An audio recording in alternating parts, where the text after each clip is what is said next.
Hello বন্ধুরা, আজকে মনসা পুজো বাড়িতে। তা তোমাদের তো কোনো দিনও আমাদের উপরে ঠাকুরঘর দেখায়নি। চলো আজকে ঠাকুরঘরটা পুরো দেখিয়ে দিই। যে ওপরে আমাদের ছাদে উপরে ঠাকুরঘর, সেখানে নারায়ণ থাকে।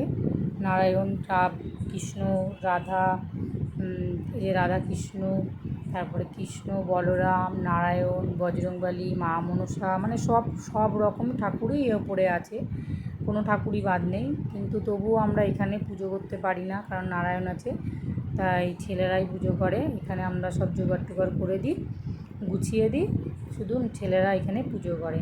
আর আমাদের নিচে সব ঠাকুর আছে, চলো দেখাই। এই যে মা মনসার পুজো হচ্ছে, আমার দেওর পুজো করছে,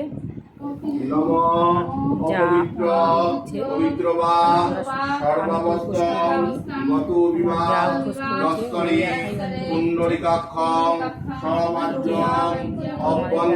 আমাদের মা মনসা।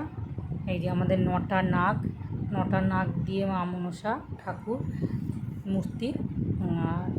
সাইডে দেখো আমাদের বাড়ির ভদ্রকালী মা, যাকে তা এই মার প্রতিষ্ঠা পুজো হয়, প্রতি বছরই হয়।